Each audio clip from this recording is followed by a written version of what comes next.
So one hilarious thing that has happened as a outcome of this Team USA stuff is, all the fans banding together. All the fans of rival teams banding together. Paige Bueckers was like, oh, maybe the fans can get together.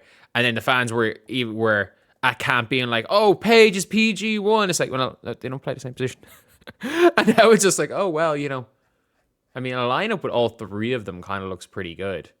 And it's all fans of all three are like, get Kai Copper off the floor. Stop playing Chelsea Gray.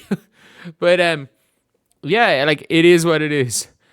That being said, this was my hilarious moment. So, basically, Caitlin gets the ball to Angel. Angel gets swatted. Ball goes out of play. Ref gives the ball to Senegal for some reason. Caitlin Clark and Angel Reese. The two of them. You can see Caitlin there as well. The two of them are complaining to the ref, like in unison. They were in sync. They were in sync complaining to the refs. Like, Caitlin Clark complaining to the ref that Angel was fouled. Yeah. Yeah, like, that is a big thing. And then there are other things. There is the viral high five, and this. This is the clip that will solve world peace. Paige Bueckers and Angel Reese helping Caitlin Clark up. And by the way, Paige Bueckers pulled a Caitlin Clark. I think she bulked up too quickly. Paige Bueckers pulled a Caitlin Clark. Like, that's not what I don't know if it's what you want to see. We saw it fail miserably for Caitlin. I know it worked for Kelsey Plum, but it was over a number of years, and Kelsey Plum's bigger than both of them. Paige Bueckers pulled a Caitlin, and Caitlin slimmed down and now looks like herself again. To be fair, I took one possession and I was like, no, Caitlin's the same. People were like, oh, is Caitlin, she looks slower. I'm like, no, she doesn't. No, she doesn't. You can just tell by her fluidity of movement she's the same. But, yeah, this is hilarious. This is actually, for me, hilarious because you've now got, like, Caitlin, Paige, Angel out there. You got Angel and Paige helping up Caitlin from the ground. You've got Caitlin. By the way, Caitlin going out of her way to high five Angel Reese at a free throw, which she rarely does, running from the halfway line to high five somebody. And let's not forget, I said this in the first half, and I said this in my halftime video. The player who stood up to cheer Caitlin Clark the loudest every time she made a shot, and by the way, it wasn't specifically Caitlin Clark. It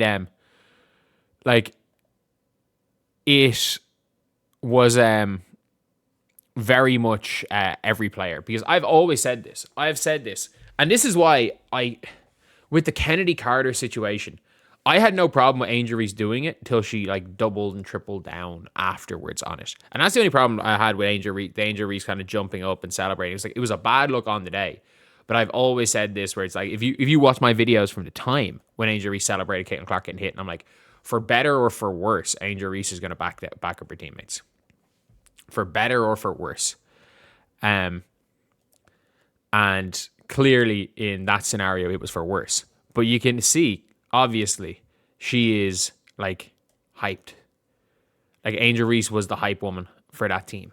And that is a role that Angel Reese is going to play. Like, look, at Team USA, I don't think anyone expects Angel Reese to be more than a bit part, lockdown defender, hustle rebounder, who's a hype player. I don't think anyone expects her to be anything other than that.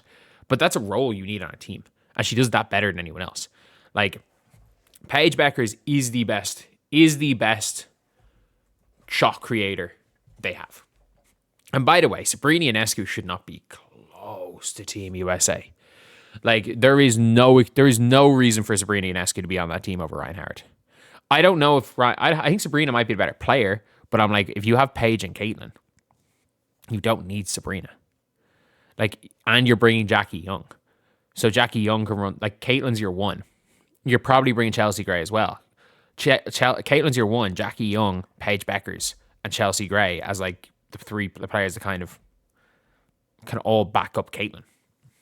But like, these three, I think of the young players, these three are going to be on the Olympic team. I don't know what's going to happen with Sarah Strong. I think they know they fucked up with Caitlin Clark in 2024. So I don't know. I think they might show some leeway and bring Sarah Strong. There's always a chance of that. I don't think Juju makes it. I just don't.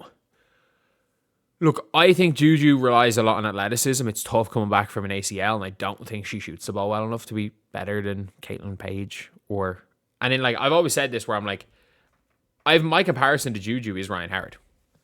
I've said it's like, if Juju Watkins is Ryan Howard, is a more smooth Ryan Howard. But, like, Ryan Howard, like, they're both elite on defense. Juju probably will make it, but you just never know. I think they might go young in 2028, and we saw it today. Like, obviously, age, a Stewie and the likes, but, like, going old, as in, like, a Hamby versus these players, or Mo Billings, and Mo Billings wasn't bad. Or even like a Chelsea Gray versus Caitlin. Or was huge. Copper versus Paige. I get it. Copper got some buckets, but, like, again, Copper learned offense from the school of Gandalf. You shall not pass. But yeah, it is this trio. This trio is going to be playing with each other a lot over the next couple of years. And I think people obviously are going to have to, as much as there is the rivalry there and there's going to be team rivalries, it's very clear that they're not letting that affect them when they're playing for Team USA. And it is possible that that happens. It is possible that that happens, honestly. Because at the end of the day, when it comes down to it, like, we've seen it. We've seen it plenty of times in, like, certain sports. Mainly, I'll always say this, the England football team in the 2000s, how they let their club rivalries ruin their country team. And it's good that these players aren't doing that. For the sake of their country, it's good that they're not doing that. So yeah, that is pretty much it, lads. Let me know what you guys think in the comment section below. What do you guys think about this? Like, these are the clips that are being shared around, and it's a positive thing. Like, because we all know that the second the season starts off again, there's going to be some bullshit. There's going to be some bullshit, and there's going to be fans on each other's neck, all of this stuff. Like, we know that's coming. So at least, you know, and the best thing about this is that the CBA is likely to be signed during this tournament. So that's likely to be signed. And we're seeing all positive stuff from this. And we have a couple of weeks then of positivity before we start attacking each other on social media. And there's probably another investigation or two. And certain fan bases are blamed for ruining the league. And it'll go back to that in a few weeks. So it's going to be fun until that happens. So yeah. Anyway, that's the video. See you guys.